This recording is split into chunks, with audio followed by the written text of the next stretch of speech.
بسم الله الرحمن الرحيم. الرحمن علم القرآن، خلق الإنسان علمه البيان.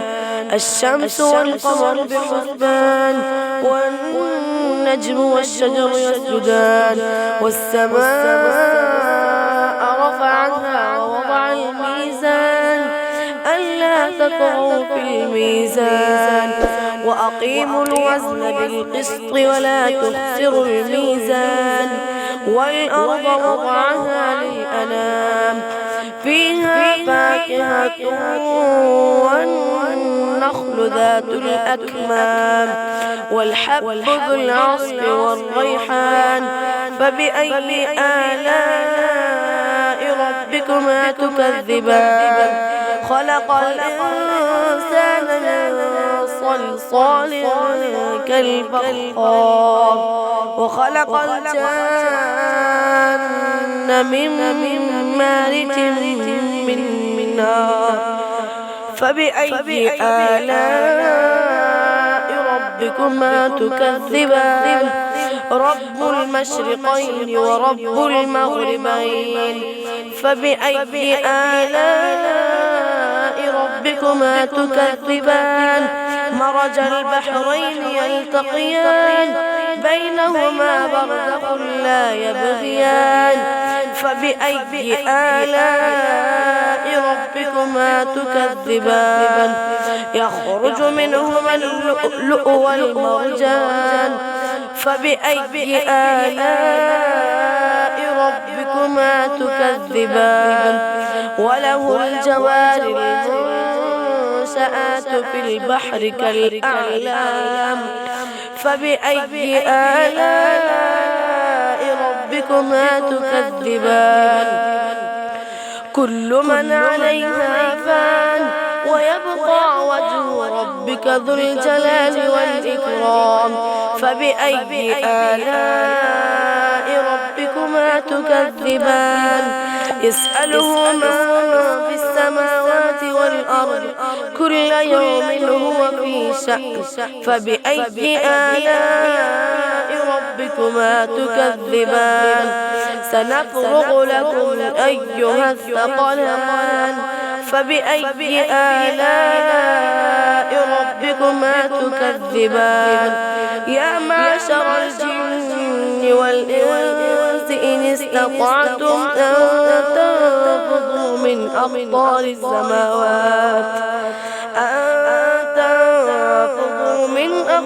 السماوات والأرض فانفذوا، لا تنفذون إلا بسلطان. فبأي آلاء ربكما تكذبان؟ يرسل عليكما شواظ من نار ونحاس فلا تنتصران. فبأي آلاء ربكما تكذبان؟ فإذا انشقت السماء فكانت وردة كالدهان.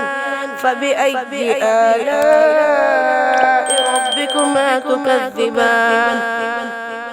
فيومئذ لا يسأل عن ذنبه إنس ولا جان. فبأي آلاء ربكما تكذبان؟ يعرف المجرمون بسيماهم فيؤخذ بالنواصي والأقدام. فبأي آلاء ربكما تكذبان؟ هذه جهنم التي يكذب بها المجرمون، يطوفون بينها وبين حميم آن. فبأي آلاء ربكما تكذبان؟ ولمن خاف مقام ربه جنتان. فبأي آلاء ربكما تكذبان؟ ذواتا أفنان. فبأي آلاء ربكما تكذبان فيهما عينان تجريان فبأي آلاء ربكما تكذبان فيهما من كل فاكهة زوجان فبأي آلاء ربكما تكذبان متكئين على فرش بطائنها من استبرق وجنى الجنتين دان فبأي آلاء ربكما تكذبان فيهن قاصرات الطرف لم يطمثهن إنس قبلهم ولا جان فبأي آلاء ربكما تكذبان كأنهن الياقوت والمرجان فبأي آلاء ربكما تكذبان هل جزاء الإحسان إلا الإحسان فبأي آلاء ربكما تكذبان ومن دونهما جنتان فبأي آلاء ربكما تكذبان مدهامتان فبأي آلاء ربكما تكذبان فيهما عينان نضاختان فبأي آلاء ربكما تكذبان فيهما فاكهة ونخل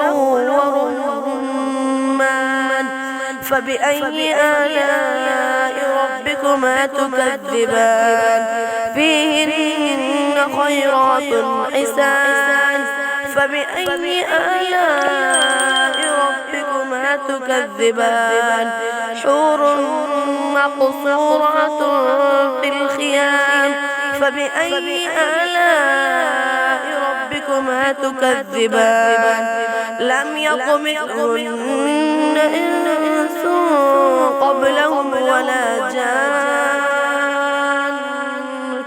فبأي آلاء ربكما تكذبان متكئين على رفرف خضر وعبقري حسان فبأي آلاء ربكما تكذبان تبارك اسم ربك ذي الجلال والإكرام صدق الله العظيم.